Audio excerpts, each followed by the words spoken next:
এক ব্যক্তি ছিলেন যিনি পুরো ৭০ বছর ইবাদত ও ধার্মিকতার জীবন কাটিয়েছিলেন, কিন্তু একদিন শয়তানের ধোঁকায় তিনি এক নারীর প্রলোভনে পড়ে ৭ দিন ৭ রাত পাপ করলেন। হুঁশ ফিরতেই তিনি ভীষণ লজ্জিত হলেন এবং তাওবা করার ইচ্ছা নিয়ে পথে বেরিয়ে পড়লেন। হাঁটতে হাঁটতে তিনি একটি খাবার বিতরণের স্থানে পৌঁছালেন, যেখানে ১২ জন দরিদ্র মানুষ শুয়েছিল।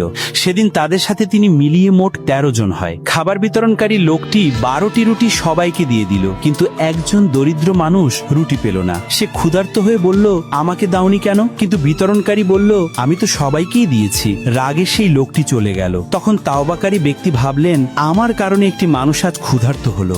নিজেও ক্ষুধার্ত থাকা অবস্থায় তিনি নিজের রুটিটি সেই দরিদ্র লোকটিকে দিয়ে দিলেন। সারা রাত না খেয়ে তিনি কষ্টে থাকলেন, আর ক্ষুধার মধ্যেই পরদিন সকালে তার মৃত্যু হলো। লোকেরা এসে তাকে কবরে দাফন করে রেখে গেল। হযরত আবু মুসা আশআরী রাদিয়াল্লাহু আনহু বলেন, আল্লাহর দরবারে যখন তার আমল পেশ করা হলো, তার ৭০ বছরের ইবাদত এক পাশে আর ৭ দিনের পাপ অন্য পাশে রাখা হলো। পাপ ভারী হয়ে গেল, কিন্তু যখন সেই একখানা রুটি রাখা হলো, তার বরকতে আল্লাহ তার সব পাপ ক্ষমা করে দিলেন এবং তাকে জান্নাত দান করলেন।